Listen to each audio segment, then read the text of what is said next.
You're listening to the Biz Babes with Soul podcast with your host, Melody Spencer. This is episode 3.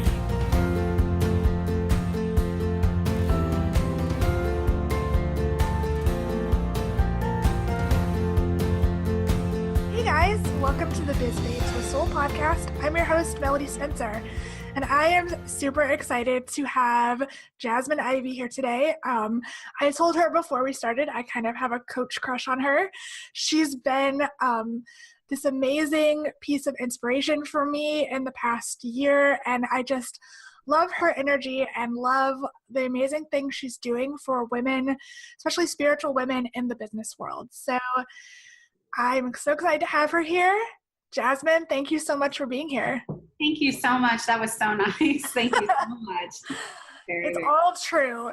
So could you tell the listeners a little bit about you in case they have not come across you yet in the online space? All right. Well, like she said, I'm Jasmine Ivy. I'm a law of attraction coach for spiritual women entrepreneurs. My main focus is I help women develop their feminine energy and kind of mix that with their masculine energy, which is what we've built, most of us have built our businesses in. And this allows them, one, to reach a financial place of abundance that most of them have never done before, but also have a lot of fun. When you bring in the feminine energy, for most women, that's going to feel a whole lot more authentic, a whole lot more fun, and it's usually going to speak more ideally to that client that you've kind of been dreaming of working with. So that's a little bit about what I do. And as far as me, I am based in Louisville, Kentucky. I have a beautiful husband, a son, and a daughter on the way. And yeah, I'm just thrilled to be here. Thank you, Melody. Hey, this is awesome. So give us a little backstory into your journey as to how you came to be the coach that you are. I know you have quite a story, so I'd love for you to share that. I do have quite a story. It's a funny story. It's sort of, I always say I took a meandering path, and that's, I've been saying that for years. So practically whatever I was doing, it was some sort of weird way I got there. I have a background in marketing. I worked in marketing for about 16 years. And, you know, throughout that time, I dipped in and out of entrepreneurial life. I am the sort of quintessential entrepreneur. It wasn't necessarily the thing that I was doing. It was entrepreneurship that I was drawn to. And so for me, you know, I spent a lot of years feeling like I was a failure because I kept trying things that didn't work.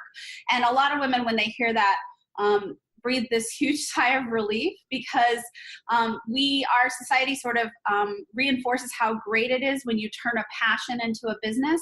But if your passion is business, you end up looking like a little bit scatterbrained. And that's how I felt for a lot of time. And I ended my traditional career in Silicon Valley. And I was, you know, a marketing exec there. And it was just very, very pressure-filled and stressful and unkind in a lot of ways. Yeah. Certainly didn't include any of that feminine energy that I had started to understand was so sorely missing in my life. And yeah, so I ended my career there, and I sort of walked away from that and just sort of said, I'm done. I'm done. And you know, I always say about this business that it was the first time in my life where, one, it felt super, super fun, and I trusted that for the first time. But also, it was the thing I was not going to give up on. This was the thing that it wasn't, oh, I hope it'll work, or will this work, or what if this doesn't work? This was the thing I approached with an entirely what at the time was new energy for me, which was, this is the thing that I'm going to make work. Yeah, that's great. So what was the point where you just said, enough is enough, I'm going to go do my own thing? Like what was the main breaking point, so to speak? Yeah, I mean, I think there were miniature versions of that all throughout that time. You know, I sort of had a history of, I would do extremely well in my traditional career. You know, I always rose really quickly and, you know, all the things, right?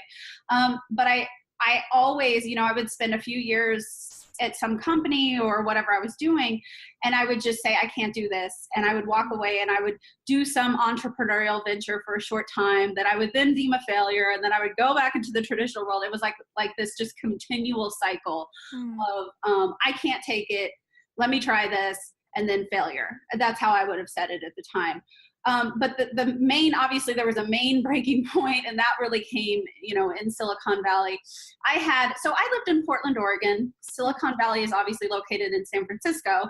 So I spent a week out of every month flying there or being there. And then I worked remotely. So as far as Silicon Valley gigs, it was pretty sweet. But it was still stressful. It was still terrible.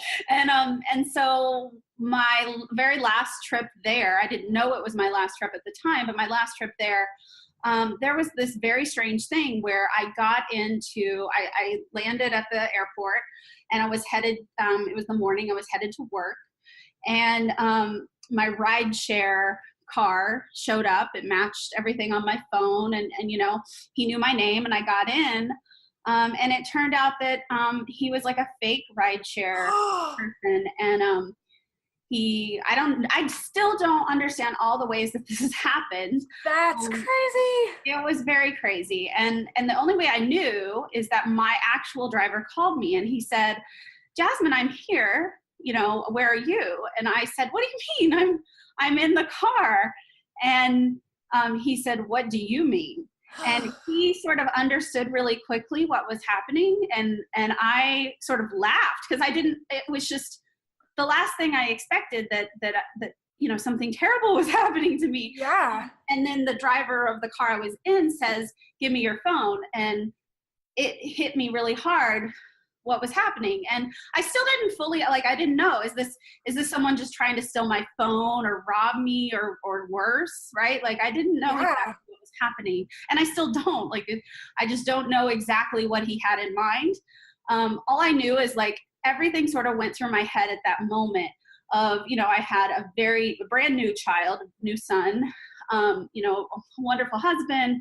And I thought, oh my gosh, what if they never, what if something happens to me and they never know what happened to me. And the thing that hit me really hard at the time was, I'm here because of this stupid effing job. That's what hit me really hard. And I had never really internalized how much I resented that until that moment. I could lose everything that actually mattered because I was here in this, place that I didn't even want to be. And I kind of, in the back seat, I think I went from human to tiger. And I just was, I just started yelling and pull over. And it was this big, huge thing. And my actual driver stayed on the phone and asked me to tell him everything I was seeing. So my driver that was driving the car realized, obviously, that someone knows what we are. Yeah, he's screwed. Yeah. Yeah.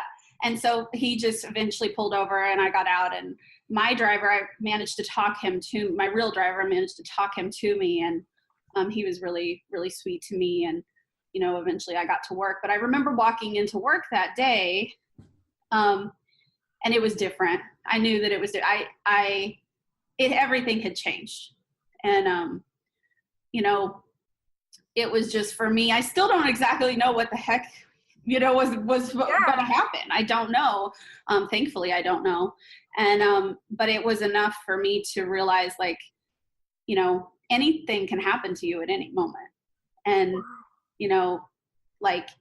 our lives are designed to be, we're meant to be invested in the things that matter. And, if something happens to you, the last thing you want is to have that thought go through your mind of, I can't even believe I'm here. Why am I even here? And, and so that really drove it home for me. So I didn't know when I landed that was my last trip, but it was. And I was done at that point. And within, just a few weeks of that, I put in my resignation and I was done. That is crazy. I have chills. That's the craziest story.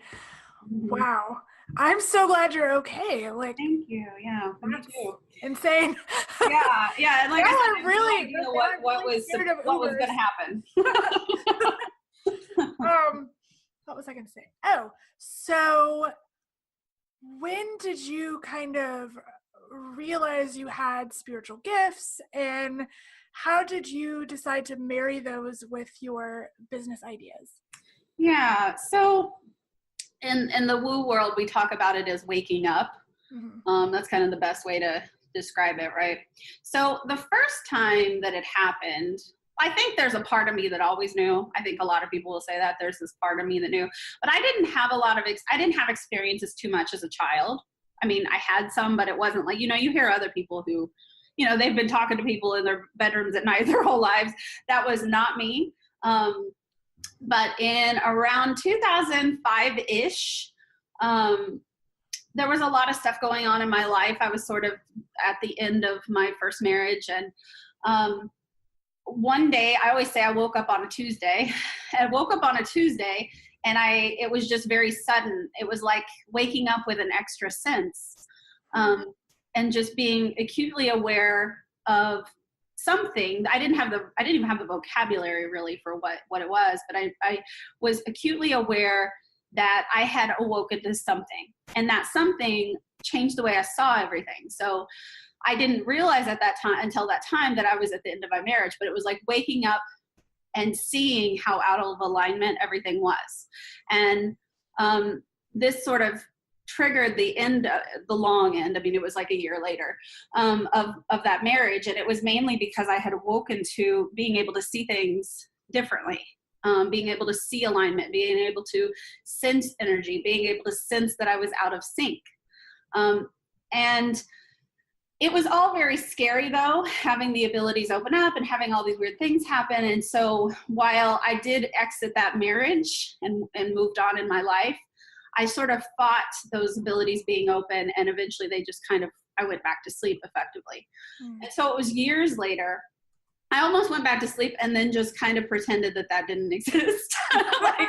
like that didn't happen. I left my marriage, but all the rest of that stuff, that was just, whatever. And so when this whole thing in Silicon Valley happened, I had been studying the law of attraction for a long time. The wonderful thing about the law of attraction is it makes such logical sense that you can kind of pretend that it isn't woo. And that's what I did for a really long time. And I got to a point where you go too far into the LOA and you can't avoid the woo. And so I kind of got to that point when I was in Silicon Valley. So there was, all the actual stuff that was happening, like, potentially being kidnapped and all the things, but also there was something waking up in me that was different from what had woken up before. It was an awareness of what was missing, an awareness of I had been living in the world in a very sort of one-dimensional way, and I was waking to the fact that there was so much more than that. And so when I left, I started to really explore that. I think anytime you have something traumatic or really eventful like that happen, it's like you shift. You just do. And so I wanted to know what else there was. I wanted to know what else is there in the world, And so I started to study it in a more serious way than I ever had. It had been almost like a hobby before, Yeah. And I was doing consulting because that's what you do when you come out of Silicon Valley. That's like the thing, you go into consulting because of course you're a Silicon Valley exec. Everybody wants to work with you. But they all want you to do consulting. And so I was doing that. And I mean, it was fine, but it was more of the same. It was still that same old crap, basically. Mm-hmm. And so by the end of that year, I did that for a few months. I was like, I don't know, at that place where you're like, I don't want to do this anymore. Mm-hmm. It was just so empty. And that was the pervasive feeling after that sort of weird kidnapping incident, is that what I had previously, not even noticed, now it felt empty. Mm. Now I could tell when when there was no real substance to the thing that I was doing. I was doing marketing and I was doing all the things that I was quote unquote supposed to do, but it felt like I'm not doing anything in the world. I'm not doing anything with my life, And now I knew.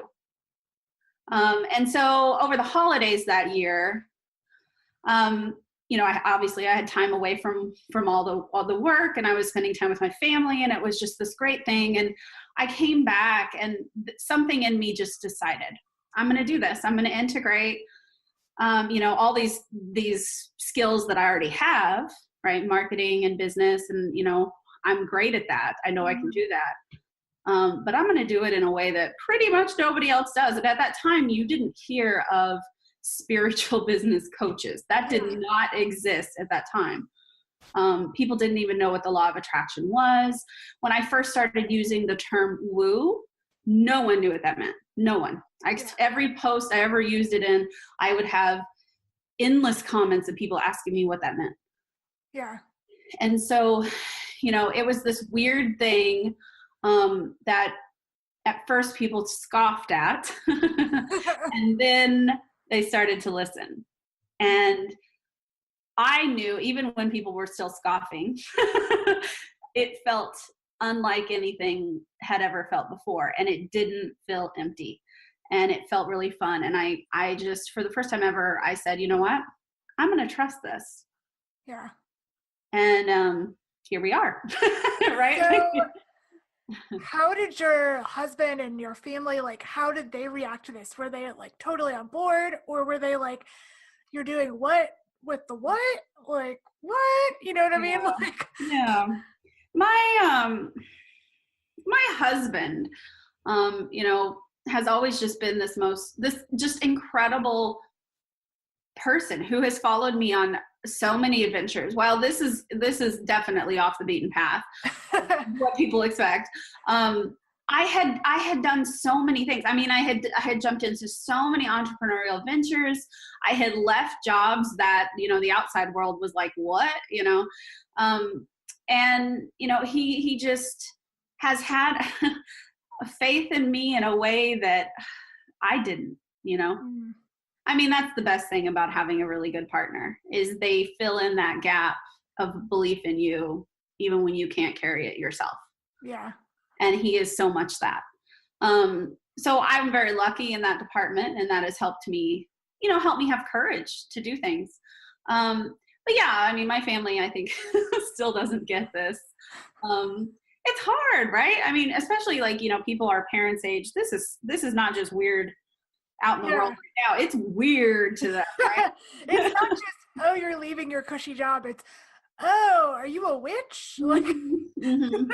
You're like, no, I get that. I mean, in some cases, I have clients who the answer to that would have been yes. I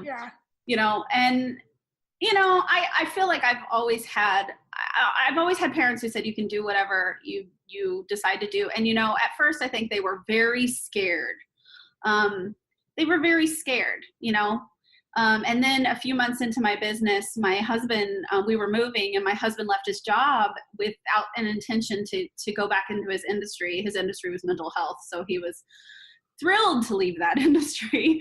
And he started working for my company too. And so now, not only, is Jasmine over here doing the weird woo stuff, the whole family is being supported by it.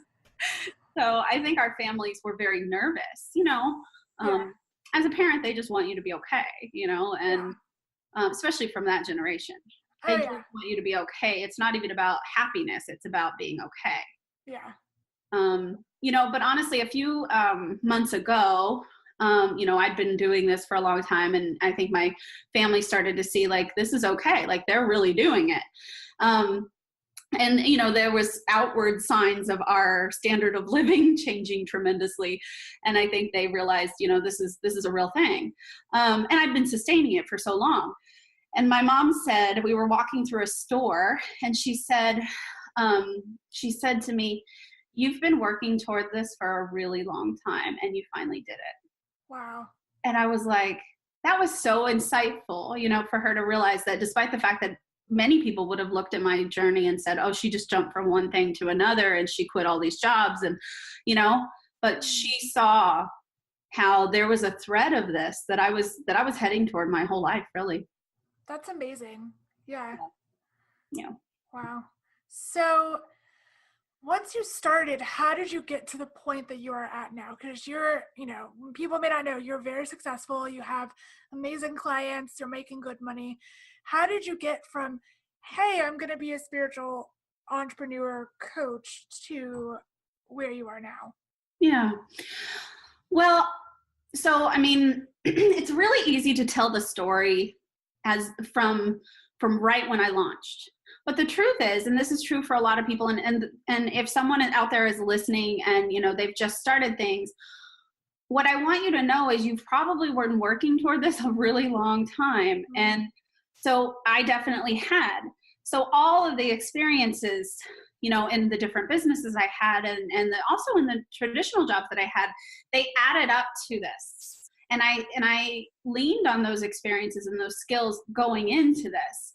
And so, I had 16 years of experience in marketing. And so, a lot of people, I've had people actually say to me, it's like you were an overnight success. And I said, yeah, I was 16 years in the making.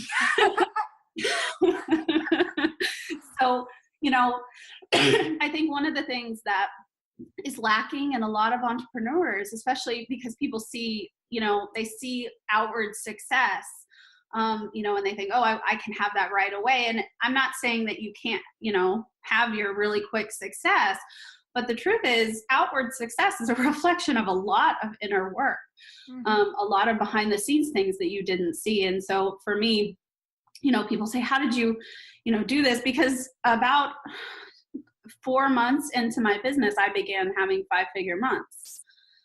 And that's very quick for a lot of people.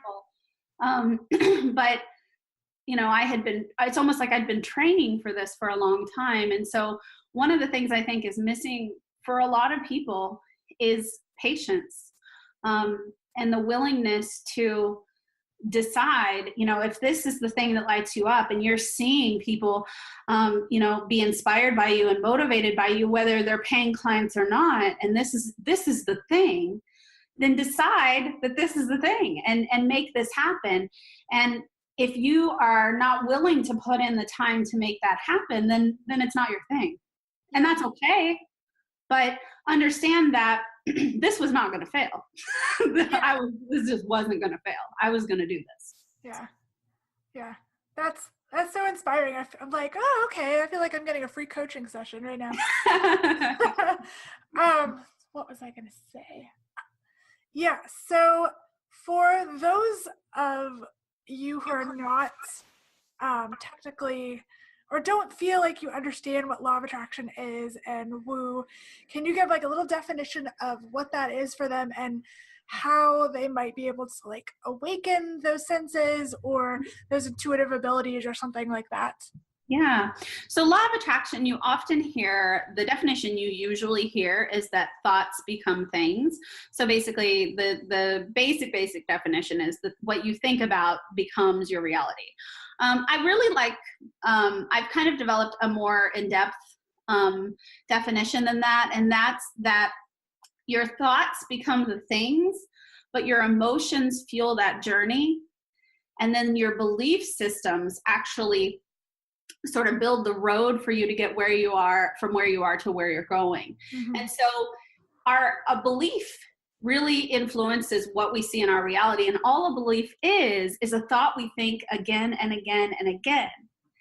And so the only thing that keeps us thinking that thought is our ability to have emotional discipline. So if you're wanting to become really successful in your industry, and you've spent time thinking about what that looks like, but then you're always thwarted by, oh, well, I don't know how to make it happen. It'll never happen to me. Why do I deserve that? Who am I to do that?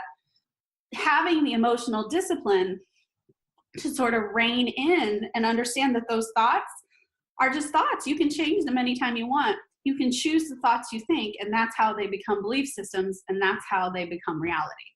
And so what it really comes down to is, yes, your thoughts will create your reality, but if you aren't willing to create the emotional discipline that guides those thoughts, then you're just at the whim of whatever thoughts happen. And we all know, like, we have crazy thoughts all the time, right? Yeah. Yeah. Yeah. So emotional discipline is key. to using the law of attraction and to making your thoughts turn into reality. Woo, I would describe that more as something beyond our sort of three-dimensional world. So we all know sight and smell and all the normal senses, right? That we call that you read in your science books or whatever. Mm-hmm. But there are things beyond this, and being able to access those is something that is a divine right for all of us. And it's not something that is any less real than those other senses. It's just that the things that kept us safe way back when we were in caves, writing on cave walls, Mm-hmm. was using the senses that we now identify most, right? These are our masculine energy senses. These are the things that kept us safe in circumstances where we were continually in danger. But these days, thankfully, most of us are not, or at least most of us probably listening to this, are not regularly in mortal danger. And so the feminine energy side of things are these senses beyond what we traditionally know. So that's second sight, or, telepathy, or all the things, right? All the things that that people hear about. And these are things that you can develop through, honestly, just opening yourself up to the possibility that they're real and studying them. Honestly, if you go out there and you start studying the law of attraction, you start studying angels or guides or whatever you're drawn to, this is a big sign to something greater than us that, hey, she's interested, she's available to this. And that's really how you start it. There's no trick to this. There's nothing special. You don't have to be born psychic to be able to develop these. You just have to be available to them. Yeah, that's really interesting to know, because I think a lot of people have a misconception about it and think that it's like, oh, it's almost like the X-Men, like you're born with a special power. Like it's not. Right. Yeah. And some people are. I mean, some people, their family lineage has had this. I have, there's one part of my family that definitely has this going back several generations. And so, that explains why this kind of came to me really strongly. But remember, I was really deep in studying the law of attraction. I wasn't just walking through my life. I was starting to really pay attention to these things. And that's a big sort of red flag for the divine to say, hey, wait a minute, this person is actually available to this. This person is opening their mind to this. Yeah, that's really interesting. So I know you have several programs, but I'd love for you to talk a little bit about your Women of Woo program and how much that means to you and what that looks like for people who might be interested in working with you. Yeah, so Women of Woo, it's a program of my heart. It's a high-end mastermind specifically for women entrepreneurs who are interested in developing both that feminine and masculine energies, both sides of that, and wanting to use them to then create what I call an energy first business. And what this means is that while you're still using masculine energy, we're still using strategy. We're not sitting around a campfire singing Kumbaya, I promise you. But we have steeped the woo, or the law of attraction, or however you want to think of it, into the sort of foundation. And that means that everything you do serves the world and also serves you.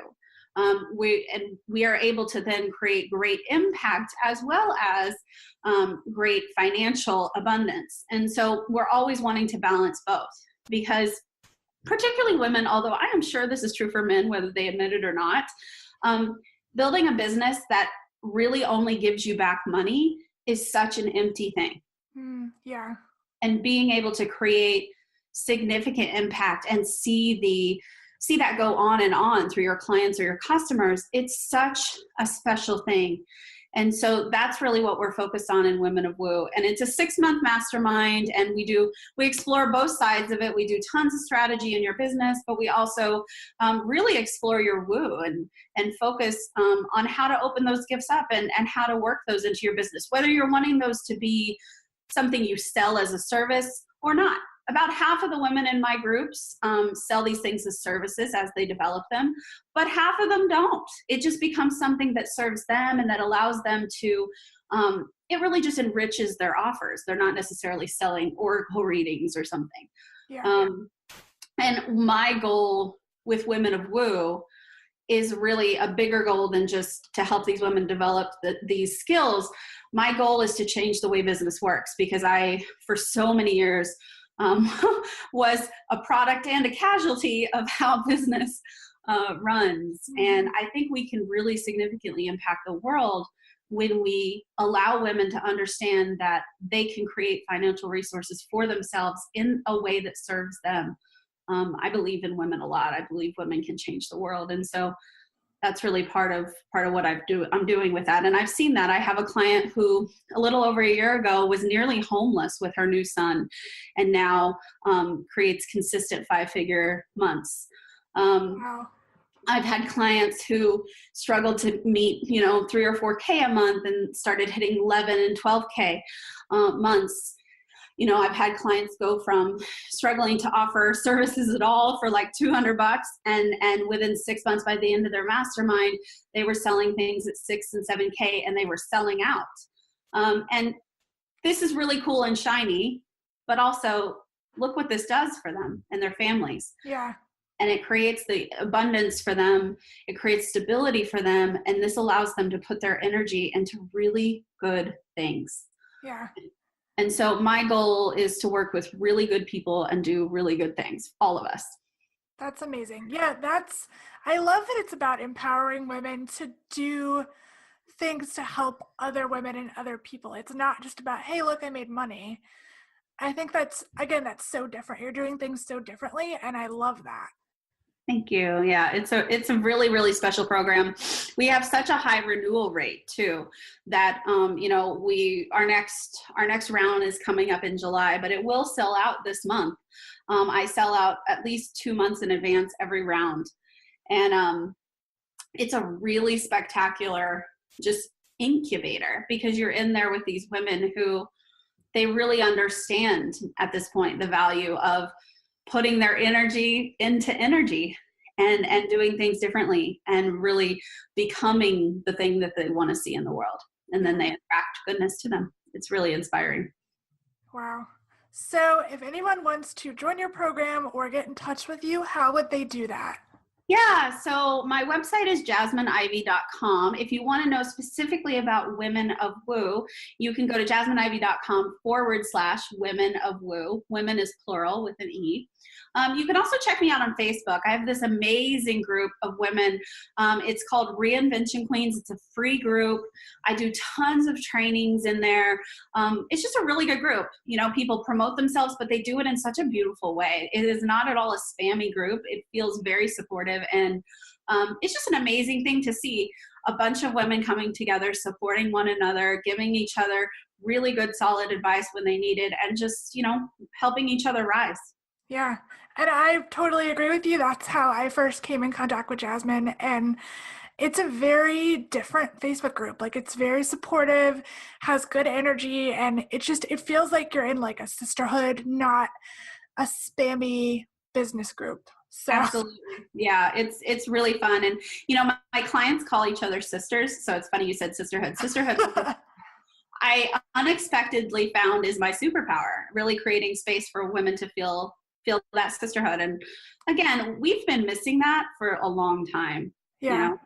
I would agree with that. I think I said that with another interview today, that like, I'm tired of this whole comparisonitis competition with other women in business. Like, we just need to be a sisterhood of women who are helping each other, lifting each other up, and wanting the best for all of our businesses, not trying to grab each other's clients and all that junk.